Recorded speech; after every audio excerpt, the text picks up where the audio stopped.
Գնացինք։ Գնացինք։ Ուրեմն այսօր իմ հյուրն է Սերգեյ Ասիկյանը։ Սերգեյ Բոյախչյանի մոտ անկախ ոդկաստ է եկել Սերգեյ Ասիկյանը, Ադաշսը եկել։ Ինչից ենք խոսալու Սերգեյի հետ։ Երևի Սերգեյը սկզբից ներկայացնի իրան մեր հյուրերին։ Ով է, ինչ է, ինչով է զբաղվում։ Ուտենանք ինչից ենք խոսում։ Ես Սերգեյն եմ, մասնագիտությամբ իրավաբան, աշխատում եմ որպես իրավաբանի մասնագիտությամբ, համարում եմ ինձ անկախության սերունդ հասարակական կազմակերպության մոլի անդամ։ Մոլի անդամ։ Մոլի։ Շեշտով։ Այսօր նենց ուրախ եմ, Սերգ, որ սենց ստացվեց, որ ես հյուրընկալվեցի քո մոտ, որովհետև շատ եմ սպասում մեր քննարկմանը, ոնց որ անկախությունում ենք անդադ նստում ամեն օր այս քննարկումները տանում ենք, բայց կամերաները չիլում չեն տենում մարդիկ։ Կամերաները չիլում չեն տենում, բայց ես միշտ այս 4 տարի է, որ անկախությունը կա ու ես անդամ եմ,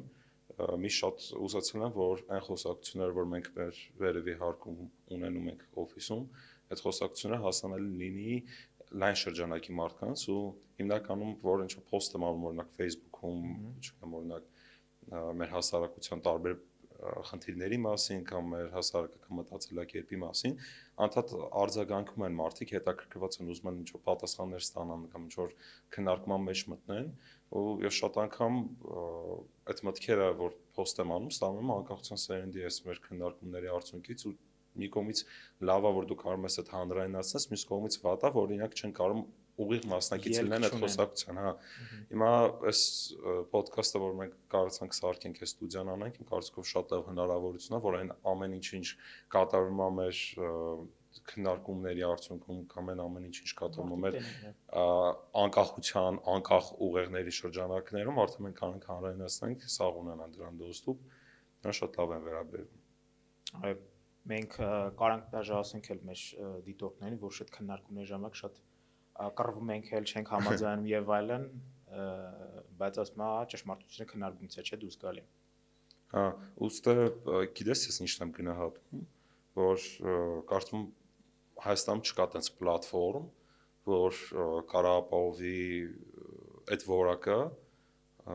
այդ որն է այդ որակը, որ մեր մոտ կա բազմակարծություն, բազմակարծության որակը։ Ահա, այսինքն մենք չենք հավաքել ինչ որ նույնատիպ մարդկանց, մենք չենք հավաքվել, չգիտեմ, ազգայնականներով, լիբերալներով, կամ չգիտեմ, հա ինչ որ sense հա որ մեկս մյուսի կարծիքը անդադ կիսի ու տեղ կոնֆլիկտ չգնա, այլ հենց այդ կոնֆլիկտն է, որ դու ասացիր, դա է մեր որակը, որը իմ կարծիքով երկրորդ պլատֆորմը Հայաստանում չկա, որ այդ կոնֆլիկտը կարող ապահովի։ Հիմա օրինակ կամերայի դեմ նստած ենք, ես ու Սերգը մի հայացքներ ենք, երկուս էլ լիբերալ ենք, բայց արի հիշենք մեր ընկերների, չգիտեմ, օրինակ Յուրան, որ ազգայնական կամ Տիգրանոյն էլ ոդկաստ արել էր, ես share էի արել։ Տիգրանո ոդկաստ share եմ արել ու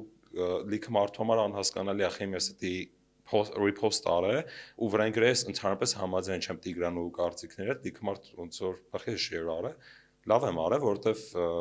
մենք մի արժե համակարգի մարդ ենք, ուղղակի տարբեր տեսակետերից ենք նայում այդ արժե համակարգի, օքեյ է։ Գիտես 20-րդ դարն էլ չի, որ մտածես sense պարտադիր լիբերալ կամ ինչ որ ազգանական պահպանական եւ այլն, դու կարաս որոշ հայացքներ ստեղից ունենաս, որոշ հայացքներ տեղից, հա, ու sense mix անես ու մի ուրիշ մի նոր բան ստացվի քո համար։ Տես այդ կոնֆլիկտների եւ բանի պահող խոսած իմ մոտ հարց առաջան քո նկատմամբ։ Այս մտնոլորտը, որ մենք ստե ունենք այս քննարկումների, նույնիսկ երբ որ կամերաները միացած չեն, տես աղջիկները մարդիկ չեն տենում, մենք այդ կարանք տարածենք ինչ որ ձև մեր հասարակության վրա։ Շատ ժամանակ դες ինչ եմ ասում, Սերգ, խոսում են, համաձայն չեն իրար հետ, բայց վերջինի իրանք պետք է ասեն, ճիշտ իրանք պետք է դուրս գան, անկախ նրանից իրանք ճիշտ են թե չէ։ Այսինքն այդ քննարկման մշակույթը ընդհանրապես գոյություն չունի, որից որ մեր մոտ շատ էմոցիոնալ է, լիցքավորված։ Դες իրականում մենք որպես կոնֆլիկտի անդամներ ես ու դու հաստատ այդ կրիտերիան մեր մեջ ունենք, որ ինչ որ մի կետ է հասնում, որ դժվար է դիմացին ասացանց ունենալ, ինչքան այս մեր անկախության շրջանակներում այնքան ենք իրար միսկ երեկո պիտ ասած, ոնց որ պատնեշը հելելա, ոնց որ արդեն սկսանք ասել հա լավ դա օրինակ լավ ճիշտ է ասում, ես քո հետ այս մասով խնդրեմ չունեմ, բայց մեկը մեր մեջ է ինչ որ այնց խորը ներսում նստած է այդ, չգիտեմ, ինչ որ մեծամտության նշույլ է, ինչ որ մեծամտություն է դա, որ ես չեմ հասկանում ինչի հետ է կապված։ Կարող է սոցիալական դեմքը չկորցնելու համար, որ ես սխալ մյուսների ներկայությամբ դուրս չեկա։ Լսի կարա լինի ու քեզ ասեմ մասնագիտական սֆերայում է կա շատ ահավոր վատ է արտահայտված օրինակ իրավաբանների մեջ մեր խայտարակություն է շում կարող Հայաստանում ինչ որ իրավաբանության ֆակուլտետի ուսանողի հետ խոսեմ կամ նոր ավարտացի որովհետև ինքս sense վերևից է ինձ նայում հələ ես գիտակցում եմ որ ես իր մասնագիտությունը կիսողն եմ ինքն ինձ տենց նայում բա չկիսողների հետ ոնց են կշփվում ոնց որ այդ մեծամտությունը շատ է ու ես անձամբ օրինակ այդ խնդրումը 2-3 տարի առաջ ֆիքսել եմ ու ես անդադ փորձում եմ ինձ համեստ ավելի պայեմ, ինձ ավելի համեստ ներկայացնեմ, sense մի քիչ ավելի ցածր դիրքով բան։ Մեկ է այս տարի ամռանը տենց բախտ վիճակվեց, որ հայտնվեցի Հոլանդիայում իրավաբանական տենց միջավայրում, որտեղ տենց տարբեր երկրի իրավաբաններ էին հավաքվել, ու ես որ կարծում էի, որ ես շատ համեստ եմ, ես որ կարծում էի, որ ես շատ down to earth եմ, այսինքն sense հողին իջացված վիճակային մոտ տենց ընդհանրապես վեր թռնել չկա, ես ինձ համեմատեցի այդ արտասահմանից եկած իրավաբանական ուսանողներով, ես ամաչեցի պրոստը իմ մեծամտությունից դու մտածիր երևի մեր հասարակության արտացոլումն է ներկայացնում իրանց մեջ իրանց համար, հա, որ հայկականն է։ Լսի չէ, այդքան այդ մասով չեմ մտածում, ավելի շատ անձնական էր, երևի գիտես ինչից էր, որ Հայաստանի մակարդակով ես բռնա ինձ համեմատում եմ, ասում եմ, վայ ինչ համեստ եմ, ու ես գնում եմ իրանց հետ եմ ինձ համեմատում, իտոստեղի համեստան, դե ինձ ահավոր կրինժ մեծամտությունն է, ասած ժամանակից լեզվով ասած։ Ահա, նայ, այդ մենակ իրավաբանների մոտ չի մաթեմատիկոսների մոտ էլ կարած նկատես, որ իրանք մաթեմատիկա գիտեն, ուրեմն իրանք վերևն են, ասենց ասենք, մի քիչ վերևից մյուսներին նայելի է, այլն այդ ինձ թվում է երևի մեր ընդհանուր կյանքի հասարակության ասես խնդիրներից մեկն է, որ ցույց տալի է։ Լսի, հա, պրոստը արմատը չեմ կարող գտնեմ ասեմ։ Օրինակ գիտես, երեք չառաջ որ ինչ եմ մտքիս եկել։ Այս տարվա սեպտեմբերի սկիզբն էր, քայլում ենք, էլի մեր անկախության ժողովրդով տենց հրապարակով քայլում ենք, մի հատ աղջկայից տենց առանձին ենք քայլում, տենց իրար տարբեր թեմաներից ենք խոսում, մի հատ պապիկ մոտեցավ, ասում է երեխեք ջան, գիրքս կառնեք ու ինքը այդ աղջկան առաջներդ մոտեցավ ու իր անձնական տարածք խախտեց տարիքից ու տենց իր վիճակից ելնելով չուզեցա sense կոպիտ ավելի արտահայտվեմ ասի լավ ինչ անենք որ այս պապին շատ չհամոզի մի անգամից անցնենք այս շամփուրը սկսեցի ռուսերենով պրոստը պատասխանել որ մենք կարծա չգիտենք ոնց որ մերսի ձեզ շատ բաման sense ճամփես եմ շարունակում եք sense գորած հələ մի րոպե սфорացի հա եք ասում հա ու այդ մոմենտին աշխարհի sense ուշունցը պրոստը լցրեց այդ սա հրապարակի ժողովրդի մոտ իմ գլխին ու ես ինչ որ մի կողմից ընդունեցի իր պոզիցիան երեք չառաջոր մտածելուց դե իհարկե հայերեն կարդալ կարդալ գիտեմ հա այդ դրա մասին չի խոսք գնում պրոստը որ ես իրան ռուսերեն պատասխանեցի այդ բան այդ մասով ինքը միանշանակ ճիշտ է ասում եթե մենք մեր հայերենի հողի վրա ենք օրինակ նույն կրինժ բառը որ ես այստեղ օգտագործեցի կամ լիքը ռուսերեն բառեր կամ օտարամոլ բառեր որ մենք օգտագործում ենք հենց նոր ասեցի դա ոնց որ այդ սխալ է, այդ մենակ խոսում է նրա մասին, որ մենք լավ ես ին վրա օրինակ բերեմ, այդ խոսում է նրա մասին, որ ես ոչ լիարժեք գրագետ եմ ամենակիչը այդ հայոց լեզվի շրջանակներում ու այդ բանով ինքը ճիշտ է մատնանշում, բայց երբ ես հարցրի իր անունը Նիկոլայ Պապին ինձ ասում է դու ռուսերեն մի խոսա օրինակ իմ հետ։ Ես լրիվ իր ասած տրամաբանության մեջ մտնում եմ բովանդակային, բայց Նիկոլայ Պապին դա ինչ պետք է ասի, հասկանու՞մ ես։ Իրոնյան երկու Սերգեյ նստած քննարկում են Նիկոլայ Պապին։ Կամ երկու Սերգեյ իրար հետ նստած քննարկում են, բայց գոնե մենք դիմացինի սխալը չենք մատնանշում այս առումով, առանց մերը վերանայելու, էլի։ Եթե դու դիմացի սխալ ես ուզում մատնանշես, արի դու քոնը վերանայի, օրինակ չգիտեմ, քոնը Նիկոլայ է,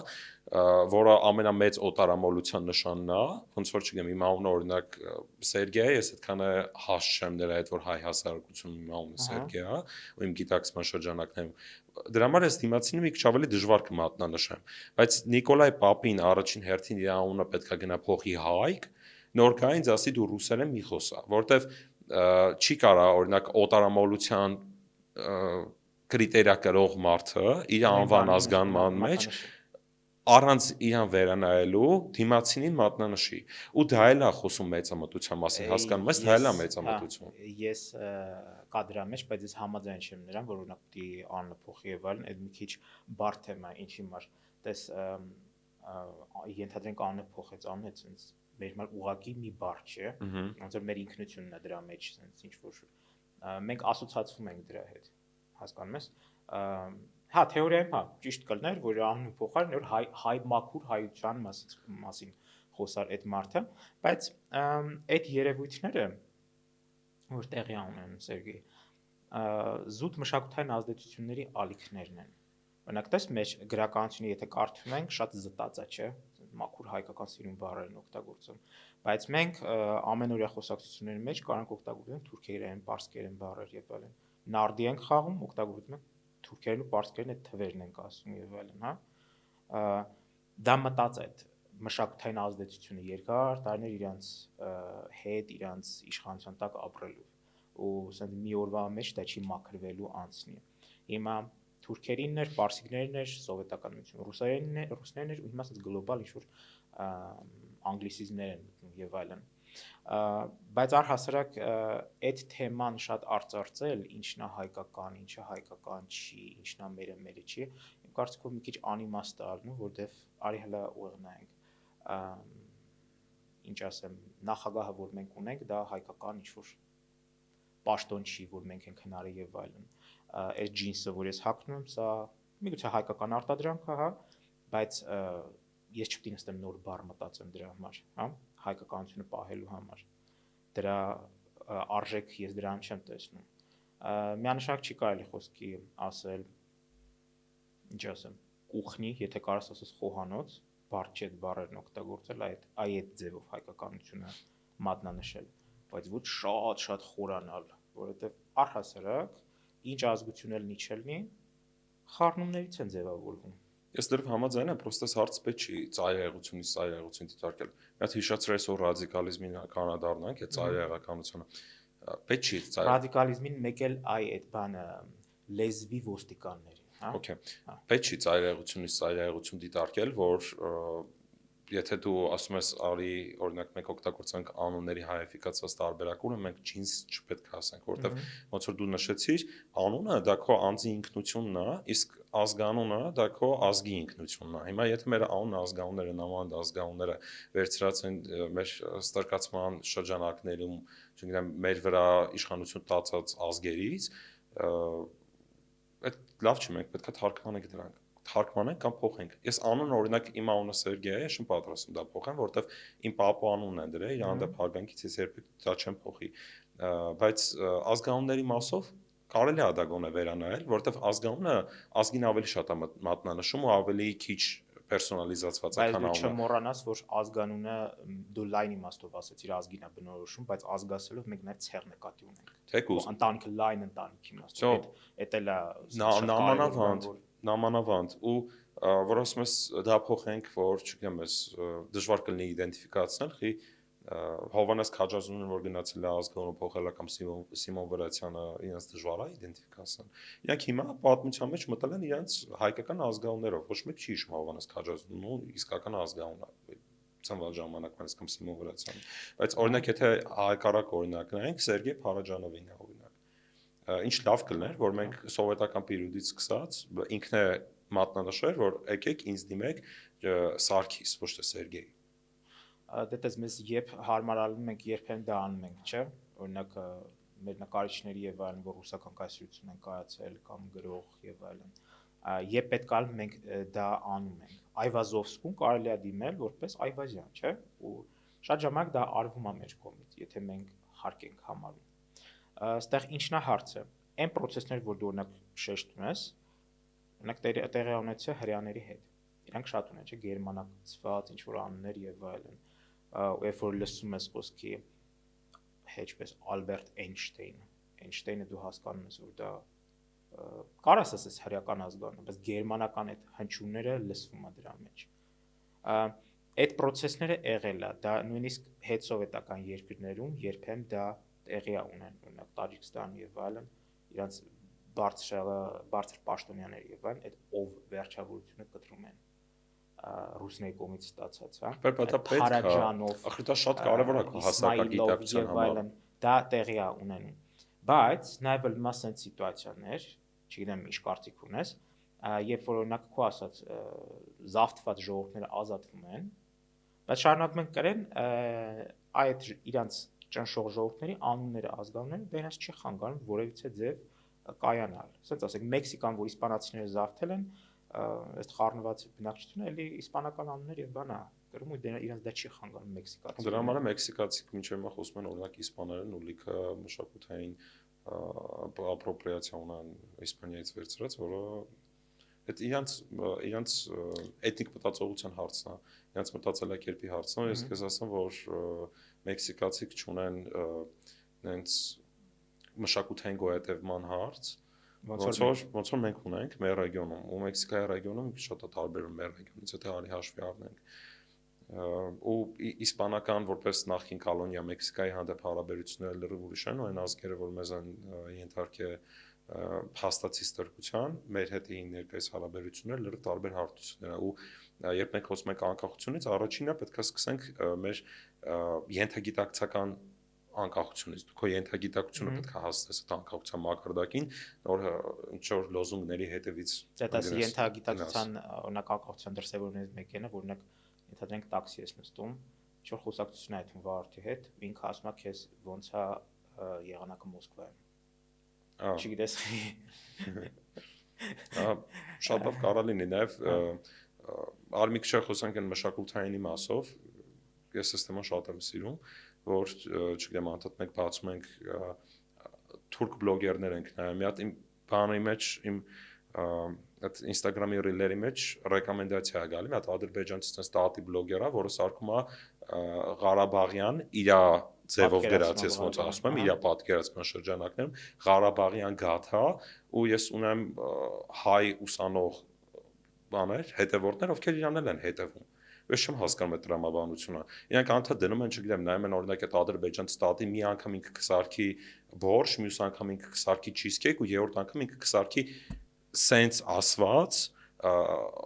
Ղարաբաղյան գաթա, որը տարածում է, փաստացի ստացվում է քո հետևորդ հայ հետևորդը իրան տարածում է։ Էդ էլ արդեն գալիս է ինչ որ ենթագիտակցության մակարդակի վրա կամ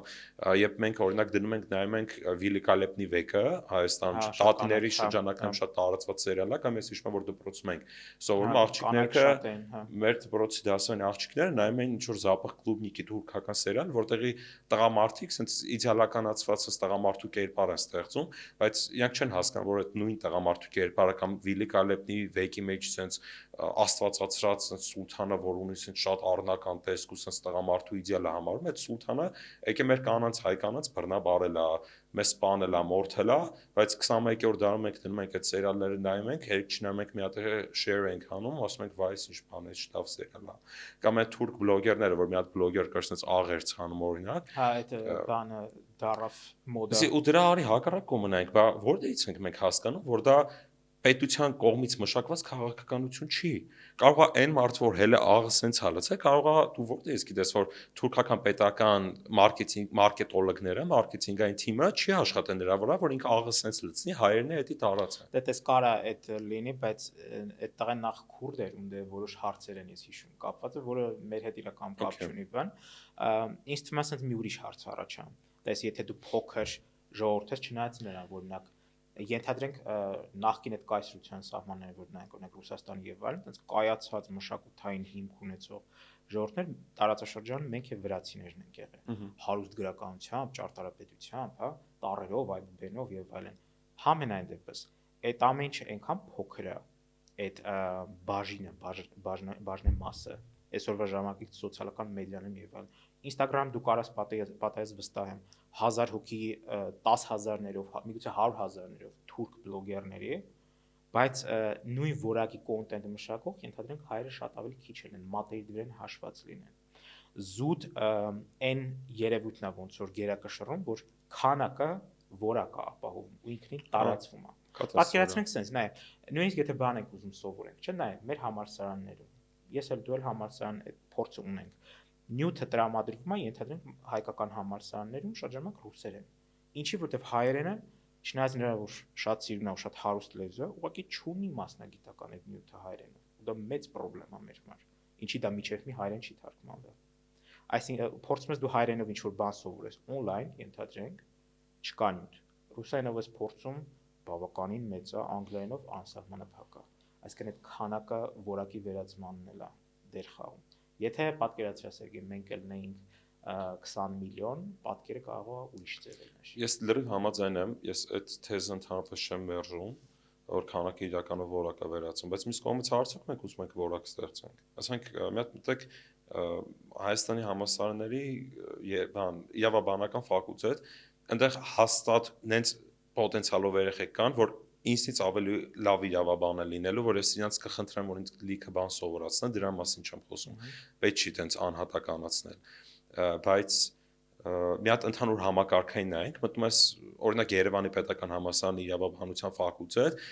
ու հասկանում ես, որ Հայաստանի իրավաբանությունը ամբողջությամբ թեկուզ լավ վերցենք մի ճյուղ սահմանադրությունը ամբողջությամբ կախված է Ռուսաստանից, օրինակ վերցնել են այնտեղ սահմանադրական օրինակ նորմերը copy-paste են արել, մի քիչ խառնել են ֆրանկո-գերմանականի հետ ու ստացել են մեր հասարակության արժե համակարգային փաստաթուղթ։ Դա սերի ազդեցությունը ինչ որ ձև արտահայտվում է, չնայած որ պետության հետ մենք արդեն մի դաշինքի մեջ չենք վաղուց, մի երկրի մեջ չենք։ Այստեղ հարցը գիտես որն է, որ մենք չենք ուզում այդ որակը ստեղծենք, ասենք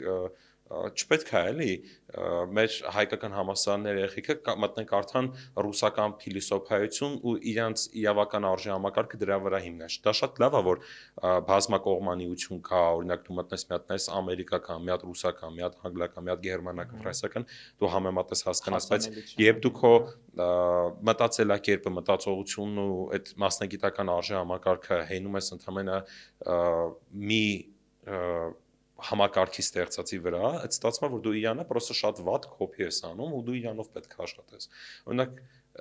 խի մենք չենք փորձում ոչ թե համալսարաններում ասենք մեր ուսանողներին դու գնացեք կարդացեք ռուսական, այլ մենք նստենք մի հատ հայկականը փորձենք մշակենք, էլի, որ ջոգում ես, որ գոնե ասես արի դու հայկականը կարդա, հետո նոր դու գնա համեմատի ռուսականի հետ, հետո նոր դու գնա գերմանականի, ֆրանսիականի կամ անգլիականի հետ համեմատի։ Այդ խնդրեմը հենց այդ է լինում, որ շատ ժամանակ հայկականը քո ասած մշակված չի լինում։ Այդ եմ ասում, այն մարդիկ ովքեր ասում են ուղղորդում են ասում են գնա ռուսական կարդա, այդ մարդիկ որ ուզենան մի փոքր որակ ապահովեն, կնստեն իրանք կաշխատեն։ Ես ինձ թվում է որակ ապահովելու համար երևի սկզբից պետքա այն ինչ արտասահմանում սովորել են եւ այն լավը որ համարում ենք պետքա, նախ մի հատ դա լավ հայերեն թարգմանած ունենանք, հա։ Ոչ թե ուղղակի ինքնարար բառ առ բառ, այլ լավ հայերեն թարգմանած լինի, դու կարողանաս դա օգտագործես ու հետագայում մշակես քո հայկականը։ Դրա համար ինձ չի թվում, որ որևէ ջանք կամ բան է, որ թափվում մեր ղեկավարության, ասեմ, թե համալսարանների ղեկավարության կողմից։ Համալսարանները եթե ուզեն են այդքան գիտնականներ բաներ, որ աշխատում են իրենց մոտ, կարող են լիքը բան թարգմանել։ Էլի արվում է, բայց դա շատ քիչ է։ Պրոստը մեր մոտ համալսարանները ուսանողական խորհուրդներից սկսված ռեկտոր դեկանով վերջացած արդեն այն համակարգն է ձևավորվել, որ իրանք քաղաքական շահ են սպասարկում։ 90-ականներից սկսած մեր համալսարանները քաղաքական ինստիտուտներ են։ Եթե դու ուզում ես օրինակ գնաս մտնես կուսակցություն, եթե դու ուզում ես մտնես կուսակցություն, դու ավելի լավ ընդունում ես համալսարան, այդ համալսարանը քեզ շատ ավելի լավ կուսակցություն է, դու ավելի շատ քաղաքականության անդամ կդառնաս, քան կուսակցությունը։ Համալսարանները 90-ականներից մինչև չասեմ լավ միջև հիմա, բայց միջև sense վերջին շրջաններ շատ ավելի քաղաքականացված ու շատ ավելի լուրջ քաղաքագիտական կառույցներ են եղել, քան լուբոյ հայկական կուսակցություն։ Ու այդ որ դու ասում ես մասնագիտականը, չգիտեմ, մեր մոտ բաց է, կա որակի բաց եւ այլն, դա դրա արդյունքն է, հասկանում ես։ Դες դու մի քիչ քո մասնագիտականով ես նայում, ես իմինին տանեմ, դա վերաբերում է հիմնական հումանիտար ֆակուլտետներին, բայց ավելի տեխնիկական ոլորտում շատ ավելի քիչ արտահայտված է դա։ Դա նաև արտահայտված է բժշկական ոլորտում, դա տեսության։ Ազատ ներողությունս ֆակուլտետների մասին չեմ խոսում։ Ֆակուլտետի չէ, մասնագիտացում։ Ես խոսում եմ ղեկավարության մասին համալսարանի, մեկ է ուս խորհուրդների մասին։ Ասենք գյուղից երեխան ընդվում է համալսարան գալիս է մտնում է ուս խորհուրդ, իրանք ինձ ասում են, վայ, արի գիտես, դա շատ լավ ժամանակ կանցկացնես, բայց մարդը, որ ապրելա գյուղում ինքը իր 4 կողմի սիրուն սարերն է տեսել է մարդկային պարզություն, բարօրություն եւ այլն, գալիս է մտնում է քաղաք, չպատկերացնելով թե ինքը ինչ համակարգի մեջ է մտնում, իրան տանում են ասում են, վայ, դու արի, մենք չգիտենք, լավ ընկերություն կստեղծենք, ինքը մտնում է յանում այդ մեծ ընկերության թիմի անդամ է դառնում, ասած դառնում է քաղաքականության անդամ։ Իրան վաղ կգանք ասեն, գիտես, մենք քեզ չենք ստիպում, չկա այստեղ ոչ մի ստիպողություն, բայց դու հել արի մասնակցի այս ինչ ցույցին։ Գիտես, մենք ընդհանրապես չենք իրավունք չունենք քեզ ստիպել, բայց բարոյականությունը ասում է, որ մենք մեր ընկերությունով պետք է մասնակցենք այն ինչ ցույցին, այն ինչ ցույցին, այն ինչ ցույցին, կրթության հաշվին։ Բայց երբ նույն օրինակ ուսանողական խորհրդի անդամին, ղեկավարին կամ ռեկտորին դու գնում ես մտնում ես մի հատ քրթական հարցով ես իր հետ խոսում, ինքը ասում է, վայ, գիտես, այս մեր պետության քաղաքականությունը մի քիչ sense խառը վիճակում է, մեզ բյուջե չեն առանձնացել, չեն անի, ինչ չեն անի, առանց փորձը պրոսը թողում են։ Դա խայտարակություն է, էլի ուղղակի։ Okay, լուծում օրինակ դրա որն է։ Լուծում կա։ Նայ, դրդապատճառը խի այդ երեխեն պայմանական գյուղից որ եկել է մտնում է այդ միջավայրում, ինձ շատ լավ հասկանում եմ։ Սոցիալական կենտրոններ եք մենք ցանկացածել ուզում ենք ինչ-որ ավելի մեծ բանի մաս կազմենք, ինչ-որ խմբի եւ այլն։ Ես դա հարմար է, ասենց հոգեբանորեն։ Լուծում դրա համար կա։ Լուծում կարողանի անհատական, որ եթե պայմանական երեխեն իր սկզբունքներից ելնեն, ասի չեմ անում։ Չի ասի։ Բայց դա շատ անձնական։ Դա բնական է, որ ոչ մեկ չի ասի, լուծումը մեկն է, այն մարդիկ, ում շահերը սպասարկում են եւ սպասարկել են այդ ռեկտորները, ուսանողական խորհուրդները, այն մարդիկ, ովքեր իրանց վարել են, իրանք պրոստը պետք է մաքրվեն հեռանան։ Ոչ միայն պետք է հեռանան ասպարեզից, այլ պետք է ընդհանրապես այդ պլաստը կյանքից հեռանա, ընդհանրապես իրանք չլինեն, որովհետեւ իրանց բարոյական արժե համակարգի մեջ է մտնում կոռուպցիա ասվածը ու եթե դու փուչուր ժամանակվանից տենում ես կոռուպցիա ու դա համարում ես բարոյական ու կոռուպցիայի չենթարկվելը դա քո համար անբարոյականություն է դու չես կարել բուժվես դու պրոստը պետք է վերանաս գնաս ու մեր մոտ դա մենակ այդ պլաստը չի է ղեկավար մեր մոտ դա մի ամբողջ սերունդ է մեր բարձր սերունդների մեջ դա բարոյական է սերնդի մեջ է ես չեմ կարող օրինակ գնամ իմ ծնողի սերնդին չեմ անձնավորեցնում ոչ մեկի վրա իմ ծնողի սերնդին գնամ բացատրեմ որ եթե դու դիմում ես քո ծանոթին ասում ես իմ գործը առաջ գցի քո ծանոթը գործը առաջ չի գցում դա անբարոյական չի ես չեմ կարող իրան դա բացատրեմ որովհետև իրանց համար անբարոյականությունն է կոռուպցիայի չմատնվելը իրանց համար անբարոյականությունն է ծանոթով հարցը չլուծելը եւ քո ծանոթը քեզ մերժի պաշտոնը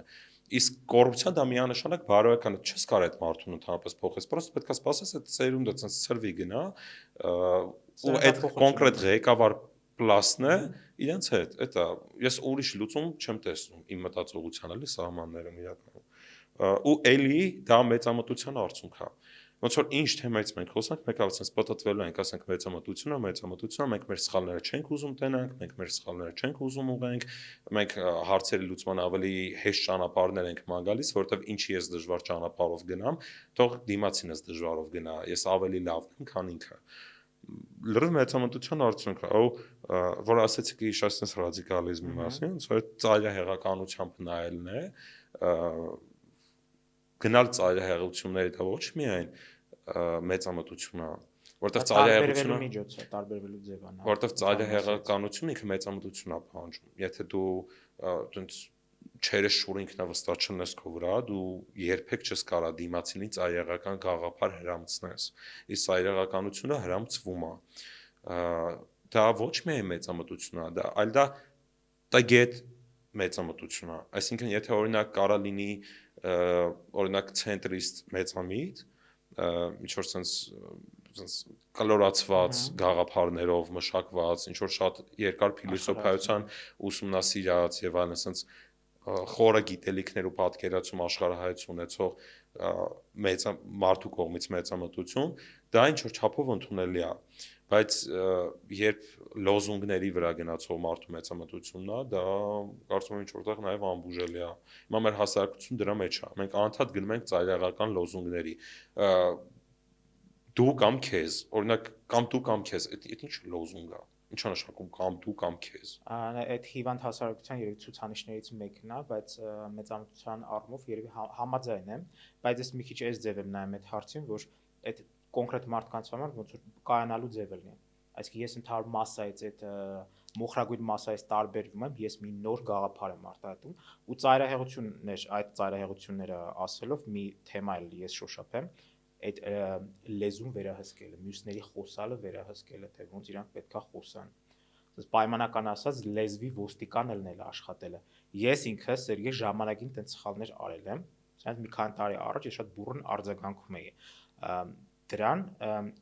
երբ որ մարդ խոսքի ռուսերեն բառ օգտագործեր անգլերեն բառ օգտագործեր բան ու ես կարող այդ քո ասած այդ ծայրահեղ ձևով սենց մարդու բերնին գայի ասեի սենց այս բառը երեք հետաքրքիր է ընկեր ունեմ բելգիացի իր հետ էինք այդ թեման քննարկում ինքն էս մի լավ բան ասեց ես իմ աշխատավայրում բան ես առաջի հերթին իրանց մոտ դա ընդունված է, հա, իրանք հարցնում են, ասում հարցրեցի իմ աշխատակցին, սխալ ես ամ կարամ ուղեմ, նոր ուղեցի, ինձ դա զարմացրեց մի քիչ, որտեվ ես ինքս հակառակն եմ արել, իրան պատմեցի, որ հակառակն եմ արել։ Օրինակ, եթե դու ասում ես ինչ-որ ռուսերեն բառ, ես ուղղում եմ հայերենը ու պարտադրում եմ դա։ Այդ լեզվի ոստիկանելն էլ է, որը բավական տարածվել է այսօր։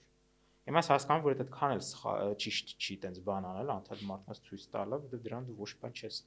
սովորացում, դու ընդհանրապես հաստատվում ես, ինքնահաստատվում ես դու։ Ցույց ես տալի, որ ես քեզնից լավն եմ, ես հայերենը գիտեմ, դու չգիտես։ Երբեմն նայ, ըլմա իրավիճակներ, որ հայերենը օգտագործել ուղղակի աբսուրդի է հասնում։ Բանանը հայերեն, դու գիտես ոնց է կոչվում։ Ադամաթուզ։ Ով է դա օգտագործում։ Հասկանում ես, այդ միրգա որ Հայաստանում չի եղել, մեր տարածաշրջանում չի եղել, բնականաբար եթե չի եղել, մենք բառ էլ չենք ունեցել դրա համար։ Եկել է այն բառը, որը կպել է, ասենց ասեմ։ Բառը մրգի հետ բառն էլ եկել է։ Դելֆին, հայկական լեռներում դելֆիններ չկան։ Սևանում դելֆին չկա, հասկանում ես, դրա համար բառ պետք չի մտածել։ Երբեմն դա պրակտիկ չի։ Բայց այդ ծայրահեղ հայացքները որպես ինքնահաստատման միջոց օգտագործվում է։ Միանշանակ։ Ու այդ մեջ դու ասացիր անբուժելի է, մարդկանց պարագայում ես համաձայն չեմ, որ դա անբուժելի է, նույնիսկ հասարակության այդ զուտ բանը հիվանդության սիմպտոմ է, ազդակ է, ցույց է տալու, որ մենք խնդիր ունենք, լուրջ խնդիր ունենք։ Ուրեմն պետք է մեր գլուխները մենք լվանք, սաղս, sense մի հատ պատկերացրենք շլանգա, կիրախտա, sense շլանգը մեկը պետք է sense բայ գլուխներից ինձ սկսած sense բզզնի այդ սաղ կիրախտա ծրվի, ուրեմն տենց մաքրվի, այսինքն շլանգ ասելով նկատի ունեմ շատ ռադիկալ մեթոդներով պետք է այդ մաքրվի, կարծիքով դա տենց ընթացքում sense կամած աշնանաբար բուժման ենթակա բան չի։ Ուղղակի ռադիկալ մեթոդներով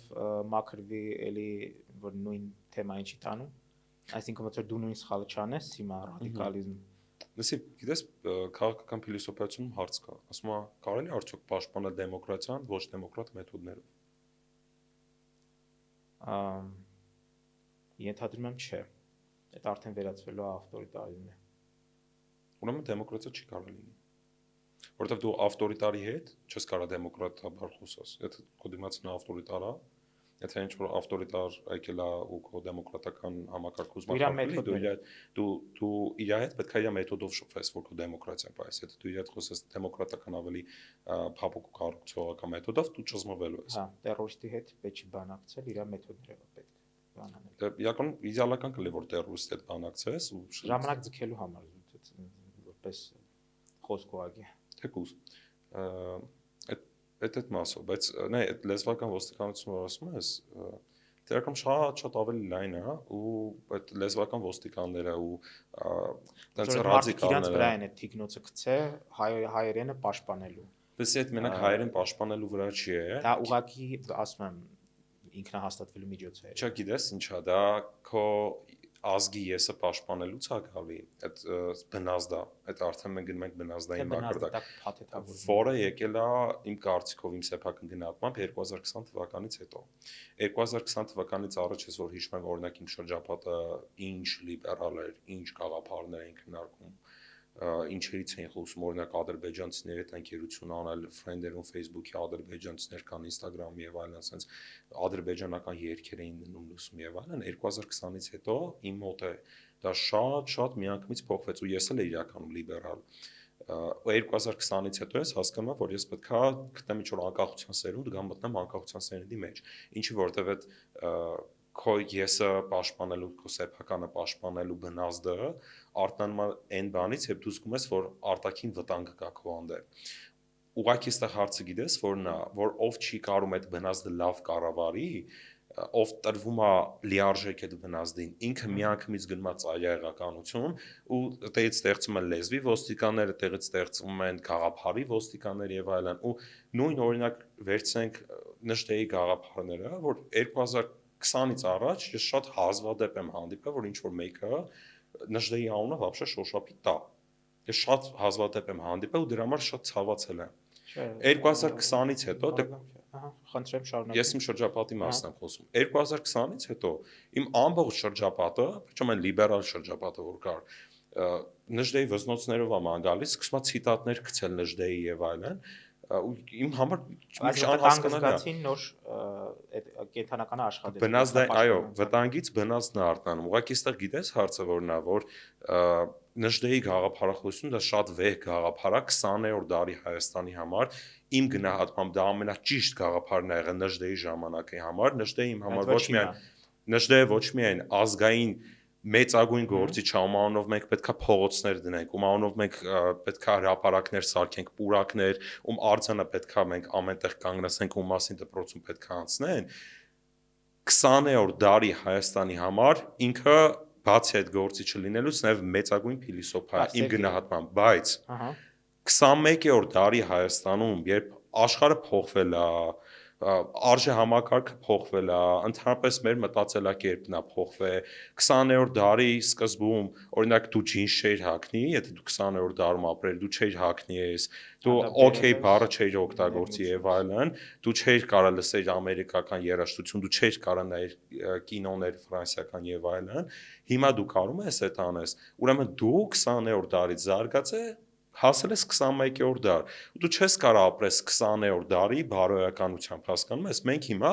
Աշոտ Երկաթի կանոններով չենք կարող ապրենք, ինչքան էլ Աշոտ Երկաթը լավ թագավոր է, Պապ թագավոր, ինչքան է լավ թագավոր է, Տիգրան Մեծը ինչքան է մեծագույն թագավոր է, մենք չենք կարող դնենք Տիգրան Մեծի բարքերով ու Տիգրան Մեծի փիլիսոփայությամբ 21-րդ դարում ապրենք, որովհետև Տիգրան Մեծի հայը լրիվ ուրիշ հայ է եղել, հիմա մենք ուզենք չուզենք, լավ է թե վատ է, դրանում չի հարցը, զարգացել ենք ու դնել ամեն երկրորդ բառը առանց Նժդե կարդալու, Նժդե ցիտել ու գնալ դրան, որ եկեք մենք դնենք մորթենք, սպանենք, արուն խմենք կամ համարել, որ մեր ցեղը մյուսի ցեղից ավելի լավն է, դա իմ կարծիքով ռադիկալիզմ է։ Աշխարհում հիմա Այսինքն լավ, մեզ պետք է այսինքն ինչ-որ մի նոր բան, 21-րդ դարի համար նոր բան։ Միանշանակ, բայց մի բան ասեմ, էլի, այն մարդկանց համար ովքեր Նժդե են ցիտում ու դնում են ցեղակրոնության գաղափարը, որը իրանից ենթադրում է, որ մի արյուն մյուս արյունից ավելի բարձր է, 21-րդ դարի ներկայիս կատարվող ամենաահասարսուռ պատերազմը, որ ամբողջ աշխարհի ուշադրությունը այդ պատերազմի վրա է, պատերազմը սկսվող կողմից, գիտես ոնց հարթարացում, ասում է ես պայքարում եմ ազգայնամոլության դեմ, ես պայքարում եմ նացիզմի դեմ, հասկանում ես, այսինքն 21-րդ դարի ամենամեծ պատերազմի արդարացումը այն է, որ ես պայքարում եմ նացիզմի դեմ ու դրա հարևանությամբ հայերը ցիտատներ են գցում, որ մենք պետքա լինենք նացիստ, ազգայնամոլ ու մենք պետքա ավելի բարձր մեզ չի ասում, այլ այդ գաղափարն են զուտ։ Ցեղակրոնությունը չէ, իսկ ցեղակրոնությունը ի՞նչ է, նացիզմ չի։ Ես վստահ եմ, որ այդ մարդիկ իրանք երբեք իրանք նացիստ չեն անվանի ու գիտես ինչ, որովհետև Նժդե չեն կարդացել։ Օրինակ, որ մարդ բռնի Նժդե կարդա, կհասկանա, որ Նժդեը դա նայ, եթե մարդ դնի Նժդե կարդա, ոչ թե Նժդեի ցիտատ կարդա, կհասկանա, որ Նժդեը դա հայկական նացիզմն է։ Ցեղակրոնությունը դա հայկական նացիոնալիզմն է։ Ծայրահեղ նացիոնալիզմ, նացիզմ։ Չէ, նացիզմը դա մի քիչ ուրիշ բան է, դա նույն բան, դա նացիոնալ-սոցիալիզմն է, հա։ Այդ մի քիչ Գերմանիան է բնորոշ, բայց հա, էլի ցեղակրոն տարբեր տեսակետեր կան Սերգեյ Սմոսով։ Տես տարբեր տեսակետեր կան, բայց ես նայ, ընդհանուր մասան երբեք չի դնալու դա կարդա։ Մեծամասնություն պրոստը ցիտատներ է լսելու ու մեջբերումներ անում։ Այ գիտես դրանից է գալիս, Սերգ, որ մենք գնում ենք, մենք գնալով լոզունգների հետևից դառնում ենք ծայրահեղական։ Ծայրահեղական այն մարդն է, ով առաջ է շարժում ոչ թե գիտակցությամբ, ոչ թե կարդացածով, այլ լոզունգներով, որտեղ լոզունգների հետևից հեշտ է գնալ։ Լոզունգներով հեշտ է ոգևորվել, լոզունգը լսում ես, օրինակ կամ դու կամ քեզ գնա մեկի գլուխը կտրի, արունը չգիտեմ, թափիկով վրա դու դրանից հպարտություն զգա, դա քո մեջ էմոցիա է գրգռում։ Դա շատ ավելի հեշտ է ընդունելը, քան կառուցողական մտածելակերպ, հասկանում ես։ Այն ինչը դու բնութագրում ես, դա դարերի խորքից եկած ու մեր մեջ շատ լավ արմատացած բանն է, գաղափարն է, ոնց որ տեսնում ես օտարամոլությունը օգտագործելու свой и чужой։ Հա մենք իրար շատ լավ տարբերում ենք ու միանշանակ խոսքի հայը իմ մարդ այդ նույն բանը չի կամ ադրբեջանցին, ես այդ երկուսը իրար հետ չեմ խառնում։ Միանշանակ։ Բայց ես ունեմ իմ խումբը ու ես այդ խմբին ինձ դասակարգ եմ։ Միանշանակ։ Ես այդ խմբին եմ պահելու։ Միանշանակ։ Բայց դա տես մենք մի քիչ տարանք այս խոսակցությունը ավելի գաղափարական քաղաքական միգուցե երանգավորումներով, բայց մենք ինչից սկսենք։ Մեր հիվանդ հասարակության դրսևորումներից, սոցիալական ցանցերում կլինի թուրքական բլոգեր կնայեն հպարտությամբ ու ցույց կտան, որ նրանք նայում են եւ այլն։ Այդ ամեն ինչը գալիս է նրանից, այդ պակասի զգացողությունից, պարտվող լինելու զգացողությունից, բանը ցանկություն վրեժ խնդիր լինելու, հա։ Մորթենք իրանց, որտեվ այդ էմոցիաները բորբած մենք Ղարաբաղը կորցրինք, մենք ամեն ինչ կորցրինք, մենք այդքան զոհվինք ու մենք կոտրած տաշտակի առաջ ենք։ Այդ տատանումները ցանկացած արհավիրքից հետո լինում է հասարակական եւ այլն։ Բայց հիմա իմ հարցը ես ինչին եմ տանում, ոնց մենք դա պետքա լուծենք։ Ավելի ճիշտ, արի ես քեզ սենց ասեմ, որպես ընդհանուր թեմայի ամփոփում, մեր վերջնական հարցը։ Առհասարակ։ Բարձավ։ Ինչն է, որ մենք սխալ ենք անում, բայց պետքա շտկենք։ Մի նայ Սերգեյ քաղաքական ինչ որ ազգանամոլություն կլինի կամ հակառակը Ռուսաստանի հետ բան ենք, մի պետություն ենք դառնում, դաշինք ենք կազմում այլն։ Այդպես հիվանդ հասարակությունից ենք խոսում։ Ինչն է, որ մենք սխալ ենք անում ու արժի շտկել։ Ոչինչը։ Մի բառով, ոչինչը։ Մենք ամեն ինչը ճիշտ ենք անում։ Շատ հաճելի էր, ինչպես միշտ բուրը քննարկում ունեցանք։ Այսքան շուտ բարձավ, այնքան թեմա կար խոսալու։ Ոչինչ, երկրորդը կնկարենք, իսկ հիմա մեր դիտորդները, որ քեզ նայեն, տպավորված են ելնելու, կարող է երկրորդն էլ պահանջել։ Տպավորված ինձ հայոյանքներ են գրելու, բան։ Ժողովուրդ, մի հատ վերջին բանը էլի ասեմ, չգիտես այսքան շուտ։ Լոզունգ։ Ժողովուրդ, Լոզունգ ասա։ եղեք ազգայնական, ոչ ազգայնամոլ։ Մենք այս թեմաները որ քննարկում ենք, մենք քննարկում ենք, որտեվ ես ու Սերգը ազգայնական ենք։ Բայց ազգայնամոլություն դա ռադիկալիզմ է։ Դուք կարաք ազգայնական լինեք, բայց ունենաք ազատական հայացքներ ու հակառակը։ Կարաք ունենաք պահպանողական հայացքներ, բայց ազգայնական չլինեք։ Դուք պահպանողական լինեք Փարիզի կենտրոնում էլ, ասենց ասենք, ազգը ձեր մոտ դեր չխաղա։ Ապրես Սերգեյ Ասիկյան, ինչպես միշտ բուրըն էր ու հուսամ կվերադառնաս։ Դզեց ապա։ Շատ լավ էր։